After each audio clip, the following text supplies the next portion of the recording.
Hola a todos, ¿cómo están? Les voy a contar en este video cuáles son los riesgos de febrero para el dólar y para la política económica. Hay una serie de riesgos bien concretos que el ministro de Economía conoce muy bien y por eso está librando una batalla interna dentro del gobierno para tratar de anclar las expectativas con un plan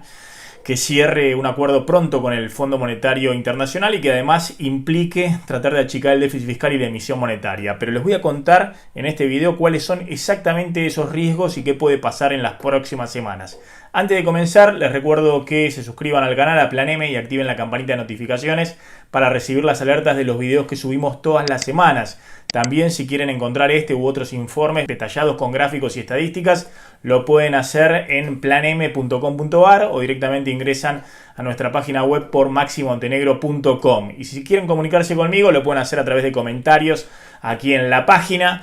o directamente a través de mi Instagram, @maximontenegrooficial. Ahora sí, comencemos. Si uno ve la historia reciente de las políticas económicas, siempre hay que pasar el verano. Y febrero ha sido un mes particularmente preocupante, particularmente difícil en los últimos años. Por tres motivos fundamentalmente en este año. En primer lugar, porque cae estacionalmente la demanda de dinero. Es decir, es un mes en el cual, a diferencia de diciembre y parte de enero, en el cual las empresas necesitan más pesos, más dinero en efectivo para pagar los sueldos de fin de año, el medio aguinaldo, los bonos, las vacaciones, y las familias también necesitan más pesos para pagar los gastos extra de fin de año, las vacaciones que este año han sido fundamentalmente en el mercado local. Bueno, ya a partir de febrero esos gastos extras, esa demanda adicional de pesos, de dinero tanto de las empresas como de la familia empieza a caer. Y ahí empieza la duda de qué van a hacer las familias y las empresas que tengan algún excedente de pesos. Esa caída estacional típica de la demanda de dinero en febrero plantea un riesgo grande en términos de dolarización nuevamente de esos ahorros. El segundo motivo, y creo que el más importante de todos, es que históricamente febrero es un mes de poca oferta de dólares de los exportadores del sector agroindustrial. Fíjense estos datos que elaboramos con el economista Amílcar Collante. Si uno toma la serie de los últimos 5 años, 2015-2020, la liquidación diaria de agrodólares en febrero es de 60 millones de dólares, mientras que en enero era de 90 millones de dólares diarios. Es decir que la oferta de dólares en febrero cae alrededor de un 35% respecto a enero. Y esto, mirado en datos concretos, significa que en febrero puede haber alrededor de 620 millones de dólares menos de lo que hubo en enero en términos de oferta de dólares en el mercado local, en el mercado cambiario. Esto claramente plantea un desafío para el Banco Central, que está con un nivel mínimo de reservas netas, de reservas disponibles de alrededor de 3.500 millones de dólares. Fíjense que estamos hablando de casi el 20% de las reservas netas, la caída de oferta de dólares en febrero respecto a enero. El tercer motivo que plantea que hay que seguir con mucha atención lo que pase en febrero, en el día a día, y el Ministerio de Economía y el Banco Central tienen que estar muy atentos con la política monetaria y cambiaria, es los vencimientos de deuda en pesos que tiene que afrontar el Tesoro Nacional. Vamos a hacer un video explicando la montaña de vencimiento de deuda en pesos que hay para este año, pero en febrero son unos 250.000 millones de pesos que el Tesoro tiene que renovar, tiene que buscar en el mercado de capitales local, emitiendo nuevos bonos para renovar esos vencimientos. Hasta ahora, en la primera semana de febrero, las cosas han venido bien, porque no solamente se han podido renovar los vencimientos que caían en los primeros días del mes, sino que el Tesoro logró algún financiamiento extra, 35.000 millones de pesos extra para cubrir el déficit fiscal. Pero atención, que esto de los vencimientos de deuda en pesos que hay durante todo 2021 es un tema muy pero muy delicado, y es una especie de bomba de tiempo que permanentemente, si no se va desactivando semana a semana, mes a mes, en cualquier momento puede significar que se libere una gran cantidad de pesos que corran a los dólares alternativos, al contado con liquidación o al dólar MEP. Este año hay 2 billones de pesos, repito, 2 billones de pesos de vencimiento de deuda en pesos que obviamente el Tesoro Nacional tiene que renovar, y a eso se le suma alrededor de 1 billón más de pesos que el gobierno ha dicho que va a buscar en el mercado de capitales para cubrir el déficit fiscal. Eso es para acotar la emisión monetaria. Atención que el ministro Guzmán ha dicho también que quiere reducir el déficit fiscal este año y también la emisión monetaria, y esto es muy pero muy importante porque está diciendo Guzmán que en el 2021 el Banco Central va a tener que emitir 1 billón de pesos, 1.200.000 millones de pesos, alrededor de la mitad de lo que emitió en el 2020 en medio de la pandemia. Igualmente son cifras muy importantes, pero el propio Guzmán está reconociendo, el ministro de Economía, que si se pasan de rosca en la emisión monetaria, gran parte de esos pesos terminan presionando sobre la brecha cambiaria y sobre el tipo de cambio y dispara las expectativas de devaluación. Volviendo, además de estos 3 factores que pegan fuerte en febrero, repasando la caída de la demanda de pesos de empresas y de familias. En segundo lugar, la menor oferta de dólares por parte de los agroexportadores. Y en tercer lugar, los vencimientos de deuda en pesos. Febrero es un mes fuerte de vencimientos, pero esto va a seguir todo el año. Frente a ese panorama, se suma la política del Banco Central, que está muy preocupado, también lo está el ministro de Economía Guzmán, por los datos de inflación de diciembre y también de enero. Esos números de inflación muy pero muy elevados con los que ha comenzado el año llevan a que el Banco Central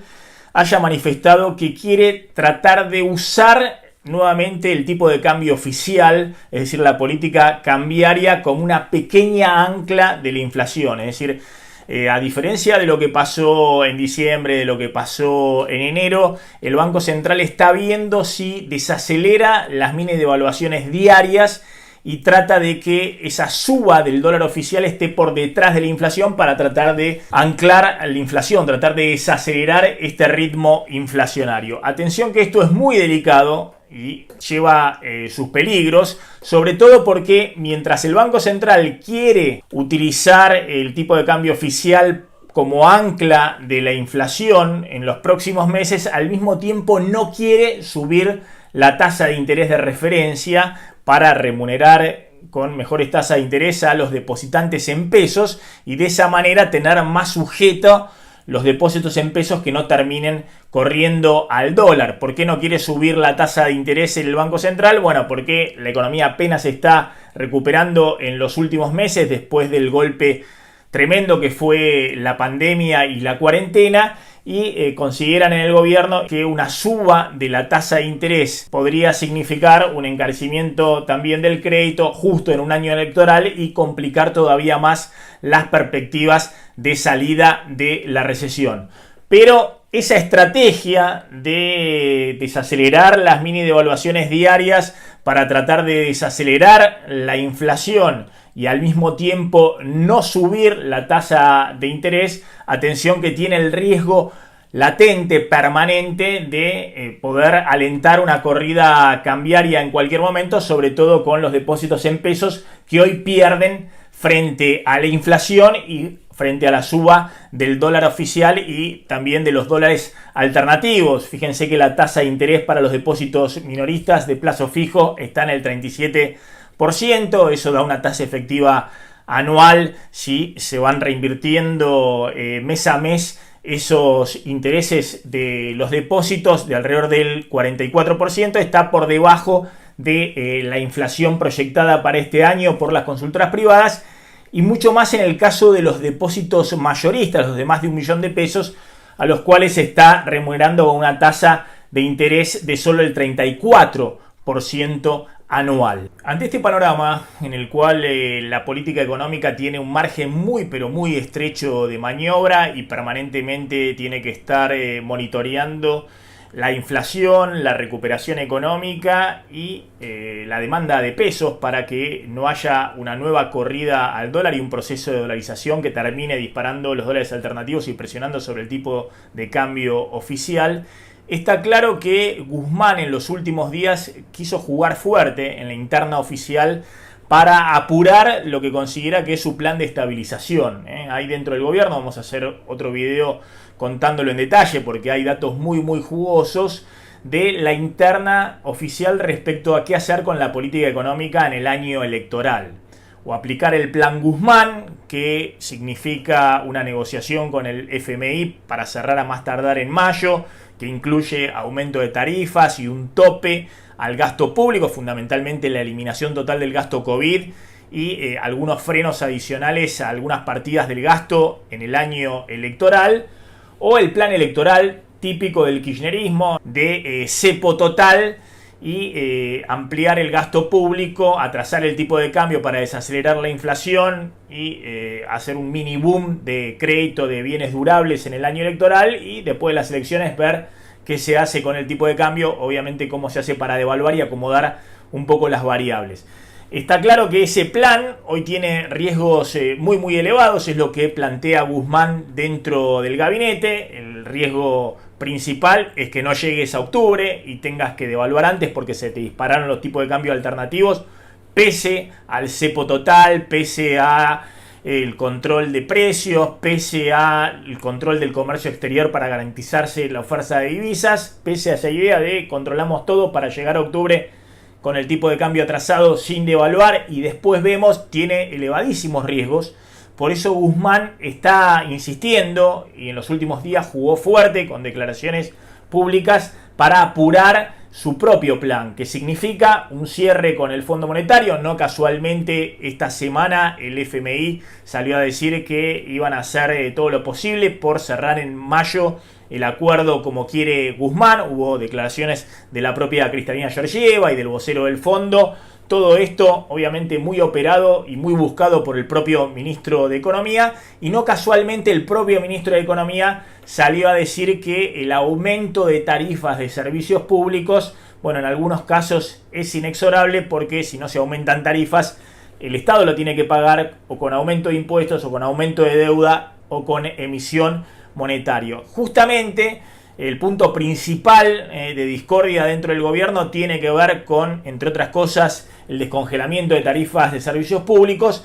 que es un punto clave del acuerdo con el Fondo Monetario para ponerle un tope al déficit fiscal que tiene que reducirse este año, y de esa manera también desacelerar fuerte la emisión monetaria. Y no es fácil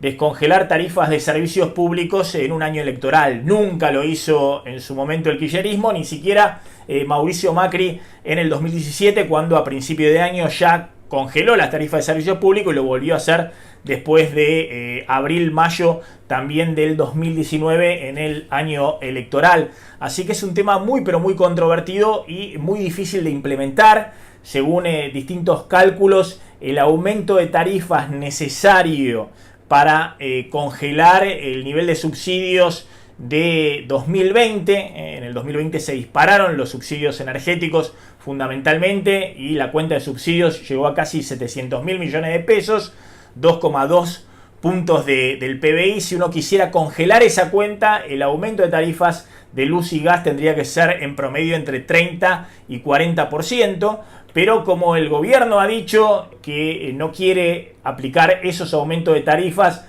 alrededor de 8 o 9 millones de personas que cobraron el año pasado el IFE, bueno, el aumento de tarifas sobre el resto de la sociedad tendría que ser mucho mayor si uno quiere congelar la factura de los subsidios económicos, y eso puede ser muy riesgoso para el oficialismo en un año electoral. Si Guzmán pretende pasar este mes de febrero complicado y llegar sobre todo a mediados de marzo, abril, cuando empiece la liquidación de la cosecha gruesa, necesita encarrilar rápidamente el acuerdo con el Fondo Monetario, necesita dar señales de que va a ir achicando el déficit fiscal y la emisión monetaria, necesita encontrar un ancla en las expectativas que hoy están totalmente desancladas, y por eso permanentemente las expectativas de devaluación se disparan. En conclusión, la lectura de Guzmán, y es lo que está tratando de imponer dentro del gabinete, es que necesita urgente el gobierno pasado febrero, anclar las expectativas con un acuerdo con el fondo, pero que incluya claramente una reducción del déficit fiscal, de la emisión monetaria y de esa manera reducir las expectativas de devaluación. Que de otra manera, la idea esa del plan electoral, cepo total, controlamos todo, precios, salarios, comercio exterior, puede tener un riesgo muy grande y atrasamos el tipo de cambio para desacelerar la inflación, puede tener un riesgo muy grande, entre otras cosas, porque eso va a disparar las expectativas de devaluación después de la elección, después de octubre, y como ustedes saben, los agentes económicos se anticipan, con lo cual no va a ser fácil transitar los meses previos de la elección. En el medio, Guzmán está planteando también que esta idea de acordar precios y salarios para ver si se puede torcer la caída permanente del salario real de los últimos 3 años, cuestión muy complicada en un año electoral y difícilmente se pueda reactivar el consumo si el salario real sigue cayendo, solo puede lograrse, para que ese acuerdo de precios y salarios no dispare también las expectativas de una devaluación después de la elección, solo puede lograrse si hay un ancla de expectativas en otro lado que no sea el tipo de cambio oficial, y ese lugar donde anclar las expectativas claramente es el acuerdo con el fondo y un plan de reducción del déficit fiscal y, como siempre decimos, también de la emisión monetaria. De otra manera, atención, porque lo que hoy no quiere hacer el gobierno, que es subir la tasa de interés para evitar una dolarización de ahorro, puede acelerarse. Cuando estamos hablando de que se disparan las expectativas de devaluación, estamos hablando también de que aún con el cepo y con todos los controles que quiere implementar el gobierno, tarde o temprano, si la situación se agrava, si se disparan las brechas cambiarias, si vuelven a volar los dólares alternativos, que son los que no puede controlar el gobierno, más allá de la intervención con la venta de bonos en el contado con liquidación y el dólar MEP, atención que si se disparan esas expectativas de devaluación, inexorablemente el gobierno va a tener que subir más fuertemente la tasa de interés, y eso puede significar también una amenaza a la reactivación económica, a la recuperación del consumo en el año electoral. Espero que les haya gustado este video y, como siempre, los invito a suscribirse al canal y activar la campanita de notificaciones para recibir las alertas de los videos que subimos todas las semanas y también de los vivos que vamos a empezar a hacer a fines de febrero o en marzo. Si les gustó el video, también denle like y espero sus comentarios debajo del video. Los leemos y los vamos a ir contestando en futuros videos. Chao, pásenla bien.